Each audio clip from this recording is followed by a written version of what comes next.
ìkẹ́ àtọ́là tó pé àlàáfíà lọ́pọ̀lọpọ̀ kó lọ bẹ́yàn lólùfẹ́ wa gbogbo ẹni tó ń wo Àjíàrà TV. Olúmákindé Ìṣọ̀lá òpó ọmọ ayé tí kò gbọdọ̀ pàtàrò gbọdọ̀ gbédè bá a bá dòrè kápá apá ìkápá bá a dòrè kóṣe apá ò lè kóṣe bá a bá dòrè ká kànga ò lè ṣe bínú kó sí. Èmi mò ń sọ fún yín pé ẹjẹ́ á máa wo Àjíàrà TV ní gbogbo ọjọ́ ní gbogbo ìgbà bẹ́ẹ̀ bá ti ń wò ẹ máa tún bá wa share ẹ máa subscribe ẹ̀ torí pé oore pọ̀ nílé iṣẹ́ tẹlifíṣàn Àjíàrà TV bẹ́ẹ̀ bá ti ń wò ẹ kọ́gbọ́n ẹ rí ìmọ̀ ẹ bomi ọgbọ́n mu ẹ bomi òye mu gbogbo ẹ̀ tí bá ti ń wo tẹlifíṣàn yìí ẹ rí pé adùn àti ọgbọ́n kò ní jìnnà sírú ẹni bẹ́ẹ̀ torí náà ẹ máa wò ó kẹsì máa share kẹtù máa subscribe.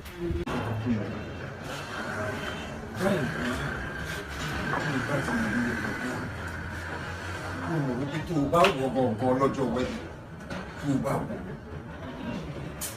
ibùn kí ọmọ mínísítà wà ń bẹ kí ọmọ pírẹsidẹ̀ntì wà ń bẹ wọn á máa gbó ìbò náà ti rìn.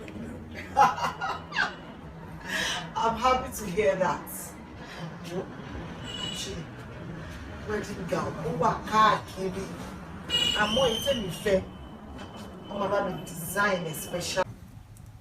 Òótọ́ ni mo sọ fún pé wedding yẹn nílé hold bẹ́ẹ̀ dẹ̀ ni kò lè hold náà sọ̀rọ̀ bẹ́ẹ̀ ṣe rí gbogbo nǹkan tá a bá ṣe láyé the best thing ni kọ́ lọ́ọ́ máa ṣọ́ àwọn tó bá lè kò ṣẹ́ mi kò ṣe kankan fún mi kò ṣẹ́ because we all did that. ọ̀rìn kò fi wá cover nígbà yìí. Cut and continue. Action. Ẹgbẹ́ ní sáwọn ìka ní máa ìka burúkú ni ẹ mọ̀ pé kú jẹun ni ẹ̀dẹ̀ ń wò wọ́n títí tí wọ́n fi bí ọmọ láti ọ̀dọ̀ yín náà wọ́n fi bí ọ. alẹ́ má bínú gbogbo tó ti ṣẹlẹ̀ yìí má bínú kó dáńkò gbogbo ẹ̀ máa nípa lọ́tì ẹ ṣáà máa ń bí. báwo ni ìwé ìdí bá rí ilé yìí. já lọ jàre kó wá ṣiṣẹ́ kókó má pẹ́ kó tó dé lọ́la.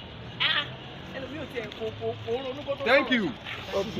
Hello ẹ̀yin èèyàn wa nílé lóko ní anywhere tẹ́ bá wà ọjà èmi la ṣẹ̀ṣẹ̀ ṣe tán yìí ó máa jáde sí market very very soon mo fẹ́ kẹ́ lọ wò ọ̀pọ̀lọpọ̀ ọgbọ́n lẹ máa kọ́ nínú ẹ̀ ọ̀pọ̀lọpọ̀ òye lẹ máa rí nínú ẹ̀ nítorí náà ẹ lọ wò èmi ọmọ yín Ṣọlá Kosoko àbí iná mo wà nínú ẹ̀ Peter Ìjàgbémi ó wà nínú ẹ̀ Dìgbòlujà